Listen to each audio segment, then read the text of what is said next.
guys, welcome back to the Otter Creek in Rio Grande. And as you can see, I'm working on a tree.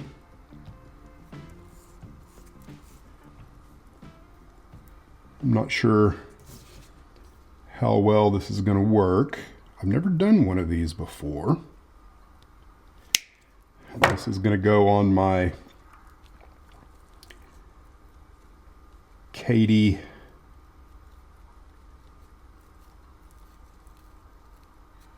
grain elevator diorama. Let my glue glob up there a little too much. Probably be all right. Now this tree, this is my first wire tree. Well, that's not actually the truth. I've made one other wire tree that's on the time saver, but you know, this is entirely different as far as the flocking goes. I'm using the boomer method. If you're not familiar with the boomer method, it's putting on 12 millimeter static grass as kind of the branch structure at the ends. And I'm probably not doing a very good job of explaining it, but I'm about ready to flock. And what I've used for bark is, I can't remember if I discussed this in the previous video or not, but this is finely sifted masonite sawdust from my 1/8 inch spline, or my 1/4 inch spline and 1/8 inch fascia material. It makes really nice stuff for bark. I'm not sure that I like it, just to be honest. It was pretty labor intensive. I think using some other medium for the bark might be a little less cumbersome to deal with, but you never really know until you give it a shot. So on the one that I did on the time saver, I think I used some kind of flex paste. Now this tree is supposed to represent like an American elm. I don't know that I did a good job. The elm trees we have around here are really kind of a nuisance tree. And they're kind of an eyesore almost. The branch structure is really kind of bad because they don't billow out kind of like you would expect them to, like a nice full tree. The branch structure kind of just goes straight up into the air like this, and then you have real thin branches that branch out like that. So the armature is kind of looking like one. I just don't know if the leaf structure is going to work out right. But that's what I had in mind when I created this. Not because I really want a bunch of these kinds of trees on the layout, but I figured, you know, as long as I'm doing this, I might as well try and model a specific tree. And that's what I did. I kind of looked at a tree that is across the street and tried to emulate it.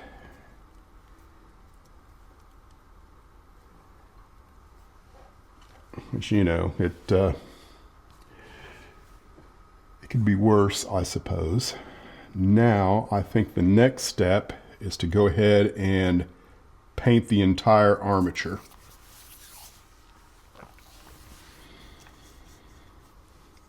Back from the paint booth, and I use kind of a red brown on the bottom, a little darker color, and then just a little bit brighter on the top. Bright's not the right word, but I've got a A color that I use, I call it grime.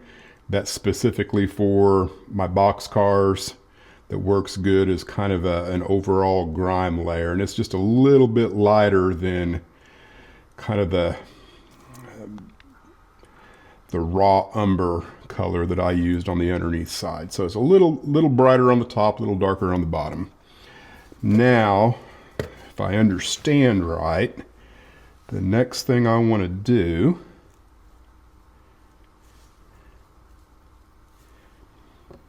is go ahead and paint. And now I probably used way too much. There's a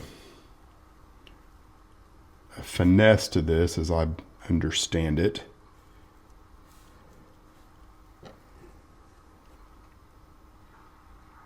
I'm using what I call scenic cement, and it's about 50-50 water to matte medium.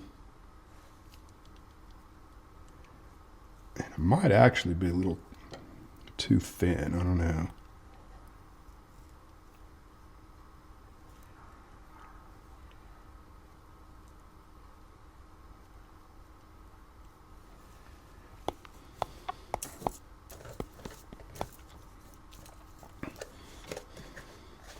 And this is super leaf, and I think it's actually kind of a foam. And it's really all, I've got some knock leaves that, as I understand it, are a little bit better maybe, but they're way too bright. That's not the color I'm after here.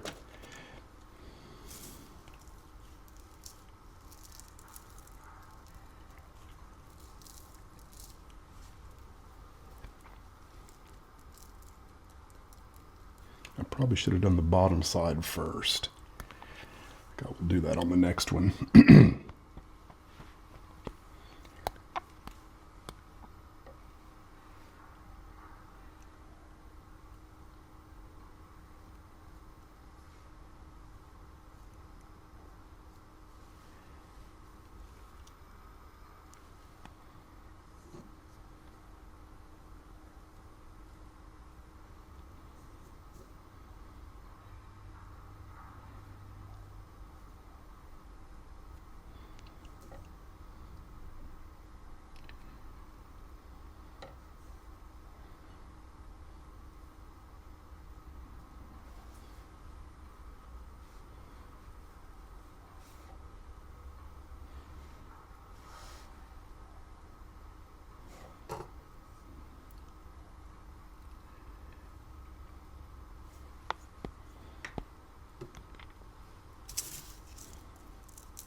All right, I'm going to continue on and we'll see what this looks like in a few minutes. I've just about got it all flocked, and it kind of seems to me like a patting motion with the brush kind of works the best.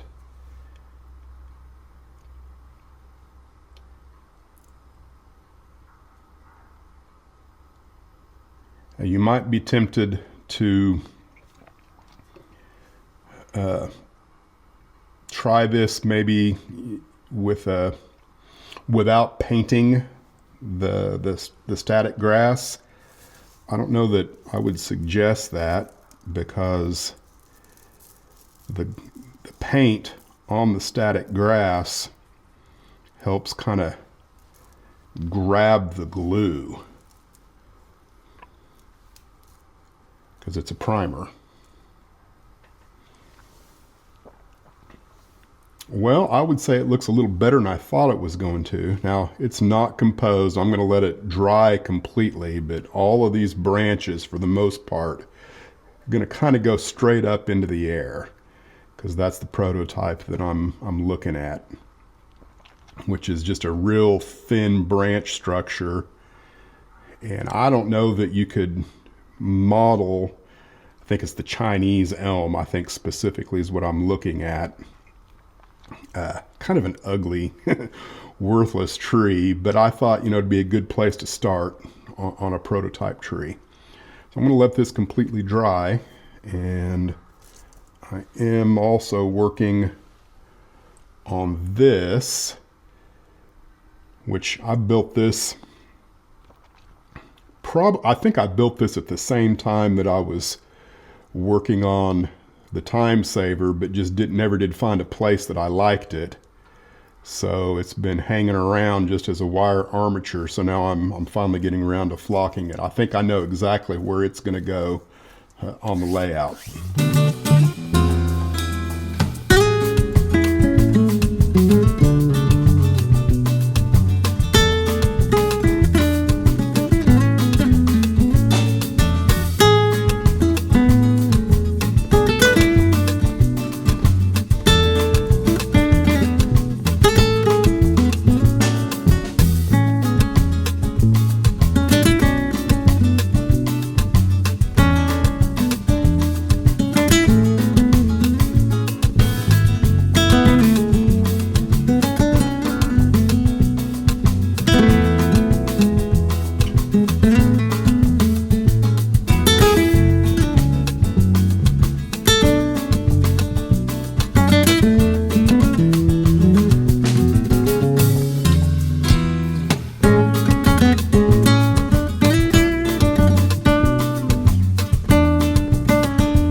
As you can see, I've stabbed in some static grass. This is still kind of tacking up a little bit. Like to wait, 5 minutes or so before I hit it with a vacuum cleaner. That helps stand it up. What I've found with, anything longer than 6 millimeter doesn't go through your static grass machine. So that's why the pinch and stab works so much better. So I think the next thing I want to do is see if I can't compose the tree. Now, what I've done is after it's dry, I just take a soft bristled brush and brush through all of this. And I probably need to hit it again before I call it completely finished, but I think it's at a state that I want to go ahead and try and compose it. And you know, I'm not 100% sure how it's all going to work, but the prototype, everything's kind of pointing to the sky.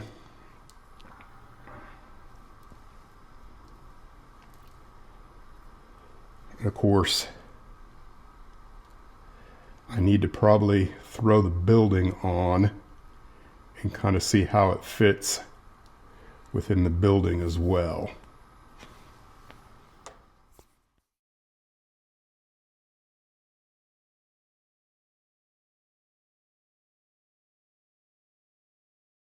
I want it right in here, kind of as close as I can get it.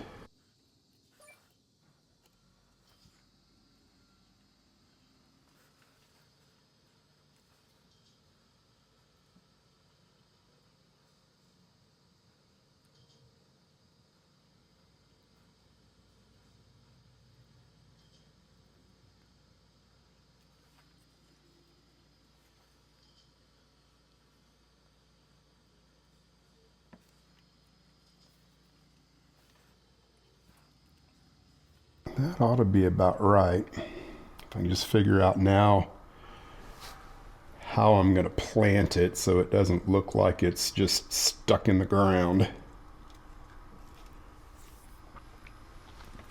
I've got it temporarily planted. Now I'll have to go in and do something around the base to make it look a little more natural. I think it works. Now, again, let me show the...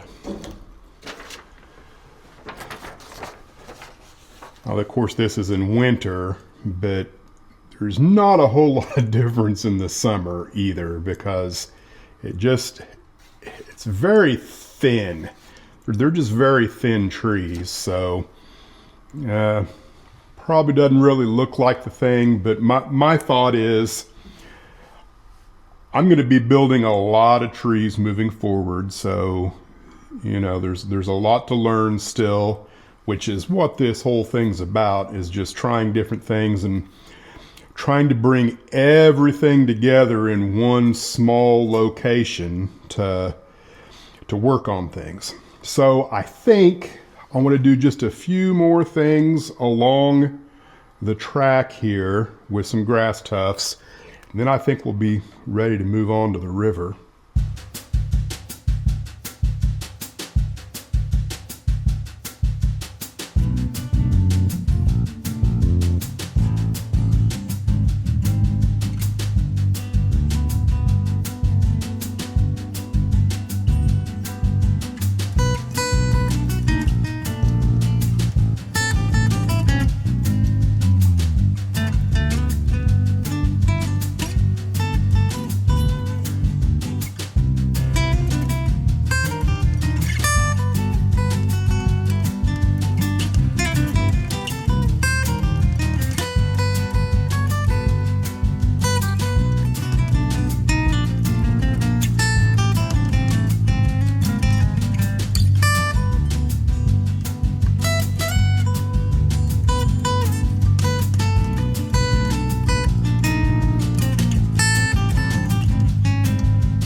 Now, if it wasn't obvious what I did, is I just went in and tried to create a little bit of a bank and blend the colors from what would be the sand and rock into the rock on the actual diorama here, because it was a different color, so it's just a matter of blending the two colors together. And I did that with this, which I think is Tamiya Earth. It's been a while since I put it in there, but that's pretty close to what Earth is. And then this is Buff, I'm pretty sure, pretty much pure. And then I also tried to create darker areas with this, which I believe is red, brown, and black 50-50. Again, Tamiya. So I'm not sure what I'm going to do next. Part of me wants to experiment with the darker areas by trying a few things. But for sure, I'm going to put the GAC 500 on this and just kind of see how it turns out.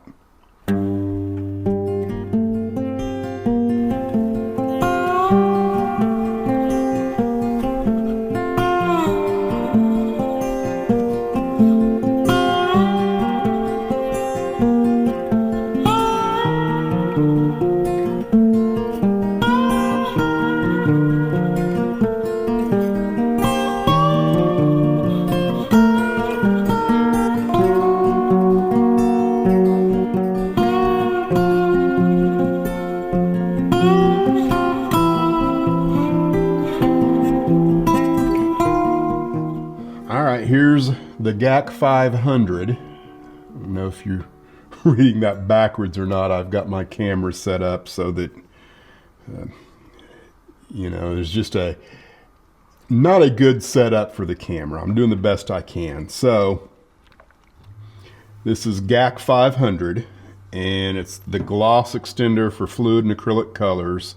And that's what I'm going to try and make my river out of. Now, I've never used this before. And this is a brand new bottle, so I have really no idea what to expect, how far it goes, how I should even use it. I'm gonna use it as if it's paint, is what I'm gonna do, I guess.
I'm gonna let that dry and put at least another couple layers on. I'm not sure what I think about it yet. Yeah, color withstanding, it's definitely gonna gloss up and look wet. There's no doubt about that. I think it's just gonna be a matter of doing a lot more dedicated tests on the color. You know, if you're gonna put this straight on plywood, how do I make that look like a convincing, very shallow, you can see through the water and see rocks through the water, you know, because that's what I want. I don't know, we're probably gonna have to do a lot more experiments on coming up with the river and the water that I want without pouring epoxy. I've got, I think, 5 coats of the GAC 500 on the river. And for sure, I mean, I think I could put another 5 or 10 on and it's not going to look any more like a river than it already does. And I don't hate it. I can see the potential. It's just going to be a matter of doing some dedicated testing with colors, looking at photographs of the couple of rivers that I'm using as inspiration, and trying to get it a little closer to what I want. Now, as far as the whole model goes, you know, I'm pleased.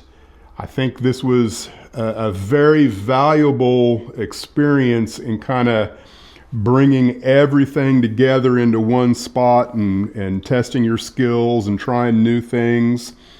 I think that, you know, there's definitely some things that I could improve on in here if I wanted to. You know, the tree for sure, for one thing, because it's not what I'd like, but I can kind of see what I needed to do different on you know, future trees. I think the rock color is really nice. I'm happy with it. And you know, the only other thing I could think of that I might consider doing in the future is all of the rocks in here ended up being pretty much the exact same color as a result of overspray. So, you know, coming in wet on wet and adding back some of the colors that exist in the rock work would definitely make the bank pop a little bit more. If you haven't done something like this, I strongly suggest that you know, pick some kind of footprint and go hog wild with no fear of messing anything up. That was the nice thing about this, is I had no fear of messing anything up. So I'll leave you with some pictures of this from different angles, and we're gonna call it quits. Thanks for watching the Otter Creek in Rio Grande, and we'll see you around.